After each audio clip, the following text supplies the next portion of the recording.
Uma delação que pode comprometer uma das famílias mais ricas e poderosas do Brasil.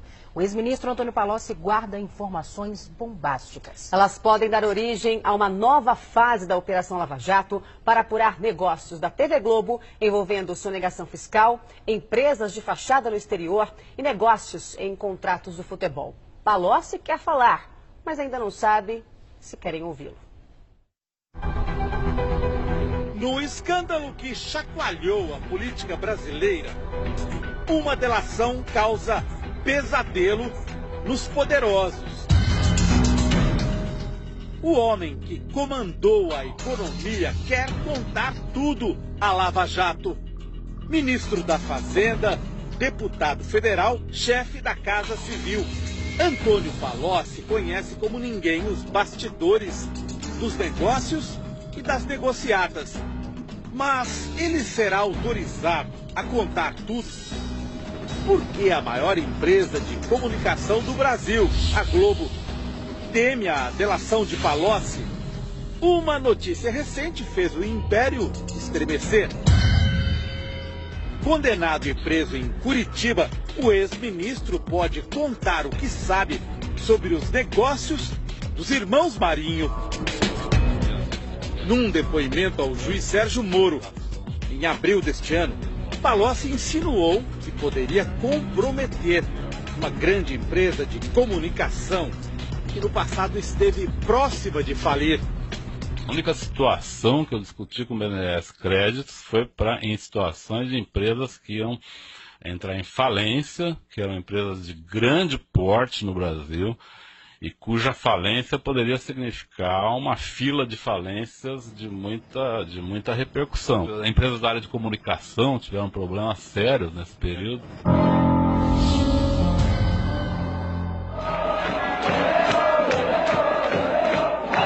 Copa do Mundo de 2002. Os brasileiros vibram com o título na Coreia e no Japão. A cada 4 anos, bilhões de reais ingressam nos cofres da Globo por causa do Mundial. São quase 50 anos de parceria da emissora com a FIFA. O torcedor desconhece os bastidores. Por causa de maus negócios, a Globo quase quebrou no início dos anos 2000 e montou um esquema para comprar as transmissões. Segundo estes documentos da Receita Federal, naquele período em que quase faliu, a Globo conseguiu comprar os direitos de transmissão da Copa do Mundo sem pagar impostos no Brasil. Uma operação fraudulenta escondida atrás de uma empresa de nome Empire, Império em inglês. A investigação da Receita Federal só começou em 2005. Foi revelada em 2013 por este jornalista. A Globo deveria ter simplesmente comprado os direitos de transmissão e pago os impostos. Ela não fez isso. Ela criou uma série de empresas para que uma dessas empresas herdasse os direitos e esses direitos passassem para a Globo como que por osmose, assim, sem que houvesse o ato de comprar os direitos diretamente pela Globo sem pagar os impostos. Vamos entender como tudo isso aconteceu. Usando empresas de papel, a Globo remeteu dinheiro para o Uruguai, dali para as Antilhas Holandesas do Caribe, em seguida para Amsterdã, na Holanda. Lá, a Globo Overseas comprou os direitos de transmissão da Copa e os transferiu para a Empire. A empresa foi montada nas Ilhas Virgens Britânicas, um esconderijo de dinheiro sujo no límpido Caribe. Segundo a Receita, a Globo simulou investimentos para criar a Empire, como se fosse uma empresa de verdade.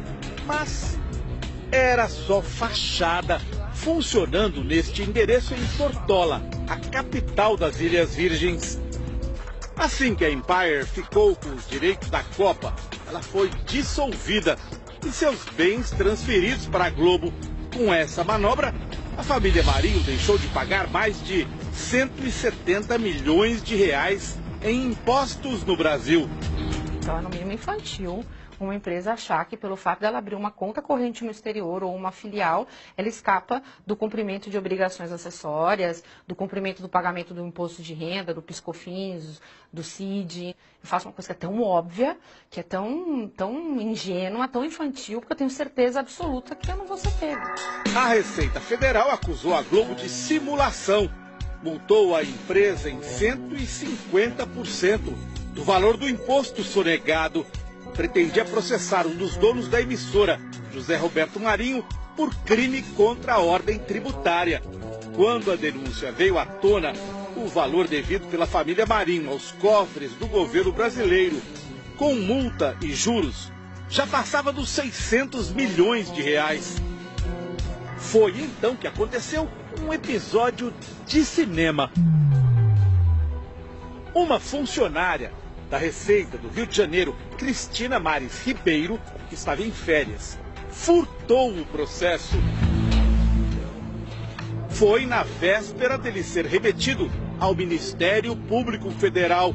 Um dos donos da Globo corria o risco de ser processado criminalmente por omitir informação ou prestar declaração falsa às autoridades fazendárias. Isso beneficiou muito a Globo, porque ao não chegar no Ministério Público, não se torna uma investigação de ordem criminal, o que poderia ser um constrangimento muito grande para a família Marinho. Inclusive, constrangimentos de ordem política, afinal são figuras públicas que detêm uma influência política determinante no cenário brasileiro, né, na conjuntura política brasileira. Então eles escaparam dessa. A mulher que cometeu o furto foi condenada a 4 anos e 11 meses de prisão, mas passou menos de uma semana na cadeia até receber um habeas corpus do Supremo Tribunal Federal. Hoje, ela responde ao processo em liberdade. Fomos ao luxuoso prédio em que ela mora, na Avenida Atlântica, no Rio de Janeiro, de frente para o mar. Mas ficamos sem resposta. Ela não está aqui, não. Não está? Ah, então nem adianta. Faz tempo que ela sumiu, eu não tenho mais visto. Quem teria interesse em sumir com o processo da Globo?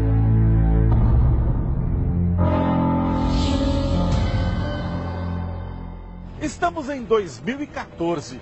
A dívida da Globo com a Receita Federal já tem quase 10 anos acumulando juros, correção monetária e multas. A empresa decide tirar proveito de uma lei que entra em vigor, a 12.996.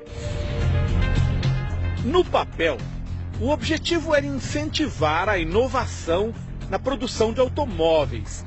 Mas, lá no meio, a oferta de um negócio de pai para filho aos grandes devedores do Brasil. 100% de desconto nas multas para quem pagasse à vista os atrasados. Se o fisco lança uma regra, ele nunca lança para um contribuinte. Ele lança para alguns contribuintes. A pergunta é, quantos contribuintes se encaixariam nesse formato? Esse formato é um formato para 10 contribuintes, 5 contribuintes, 1 contribuinte? Então, parece que é um refis desenhado para aquele contribuinte, né? Refis é um programa para parcelar dívidas antigas. Foi a lei entrar em vigor e a Globo tirou proveito para limpar seu nome. Com 10 anos de atraso, pagou mais de R$1 bilhão, mas deixou de pagar outro bilhão em multas. Dinheiro que daria, por exemplo, para sanar a profunda crise nos hospitais públicos do Rio de Janeiro. Ou construir 212 escolas com 100 mil vagas para estudantes em São Paulo. Perguntas que só uma investigação oficial poderá responder. A Globo fez pressão a favor da lei. Palocci, que já não era ministro, colaborou nos bastidores do governo.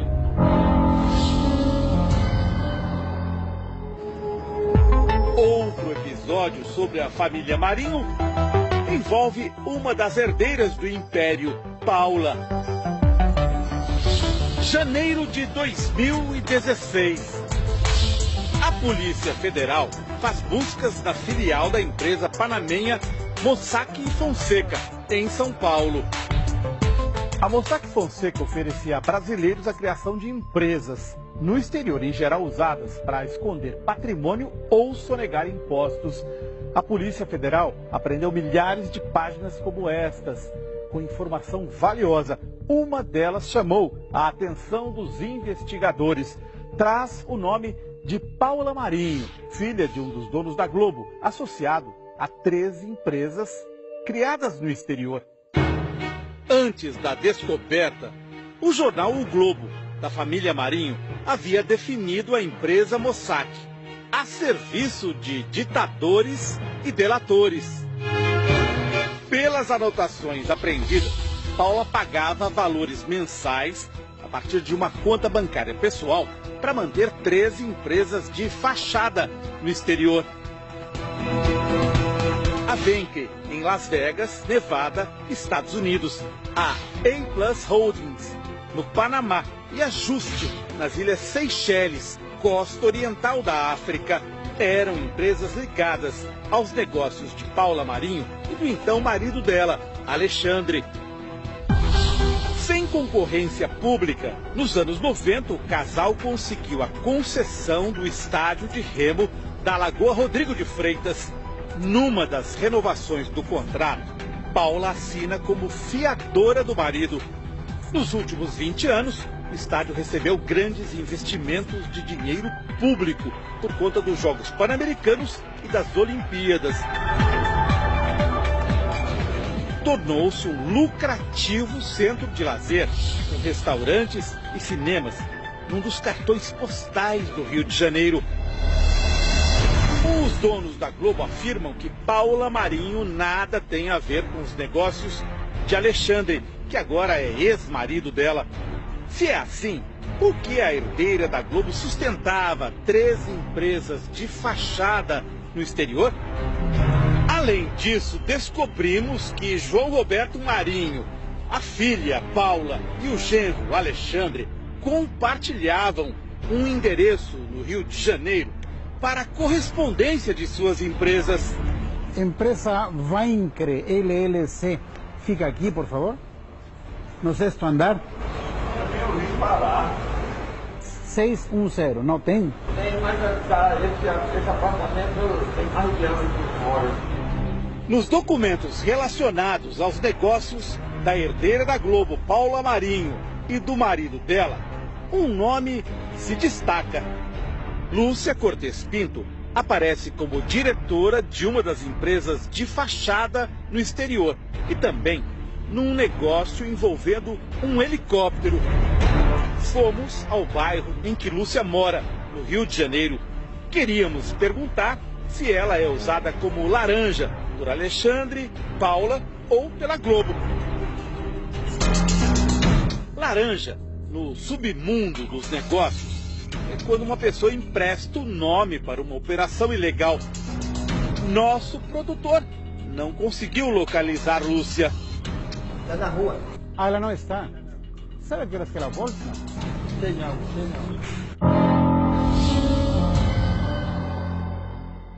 A delação premiada de Antônio Palocci pode acabar com muitas dúvidas. Em Curitiba, nosso produtor descobriu que a esposa do ex-ministro, Margarete, incentiva o marido a contar tudo.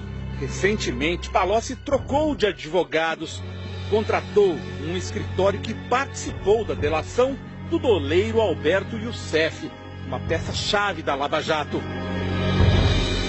A notícia de que a delação de Palocci pode comprometer a Globo ganhou força. Segundo o jornalista e blogueiro Reinaldo Azevedo, Palocci pretende contar tudo o que sabe. Mas o jornal Valor Econômico noticiou que a delação não deve sair com a manchete: Palocci descumpre promessa e delação fica improvável. De acordo com o texto, o ex-ministro prometeu muito e entregou quase nada. Só que o jornal que diz isso é de propriedade dos irmãos Marinho. Em Curitiba, onde está preso depois de uma condenação a 12 anos de cadeia, o ex-ministro tem relatado o que sabe aos advogados, que por sua vez conversam com integrantes do Ministério Público.